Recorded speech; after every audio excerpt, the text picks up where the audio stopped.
And that's the beauty of African American music, is that we have a tendency to focus on one aspect and not the whole picture. And we just mentioned it, the whole concept of spiritual. Play party rap, there's gangster rap, there's the rap, there's social political rap, there's historical rap, to adapt creatively to an environment. She's talking about the essence of history.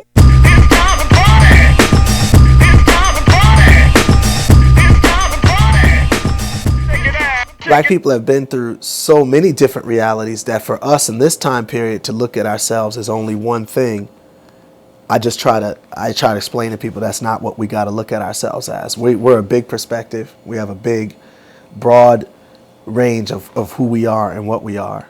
Many people say that art imitates life, life imitates art, both ways going. Negro spirituals, or spirituals themselves, and when I say Negro, I'm talking about just the fact that what it meant to the slave persons. Their art was imitating life. It was speaking about the life that they were having as slaves. This was not music for mere entertainment, to make me feel good, but it was music that was used to console, to comfort. It was also used politically. The spirituals had double entendre, or double meanings.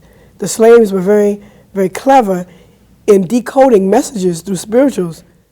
There are a lot of levels of meaning. Sometimes people don't really want to articulate them, but sometimes innocent songs can be protest or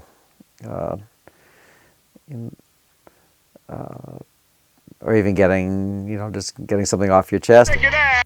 And songs like "Swing Low, Sweet Chariot," or "Hush, Hush, Somebody's Calling My Name."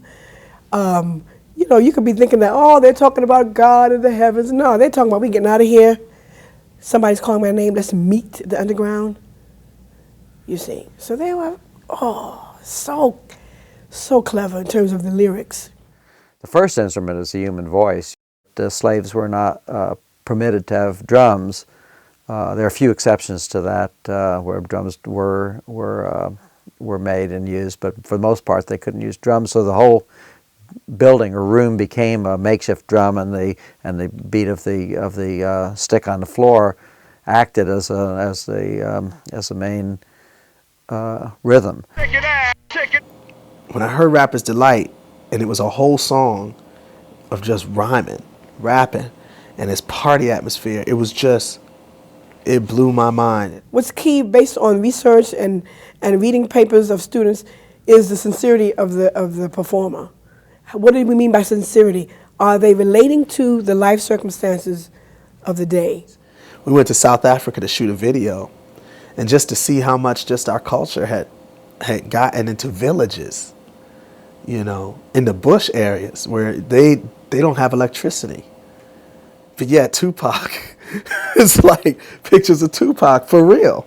Not joking at all. It's amazing.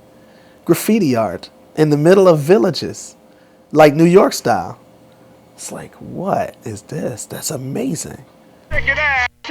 Much of rap has to do with talking about oppression and how the people that are listening to rap are identifying and communicating a message of oppression, whether it be the society, oppression from the police, maybe from the government.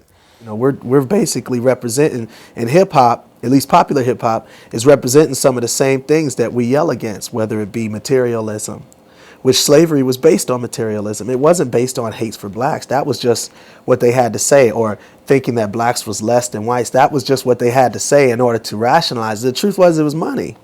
And so as hip hoppers, we can't look at it where it's just money. We got to make sure that we keep the things in mind that's going to uplift not only our people but the world, because we're reaching the world, and it's a good thing.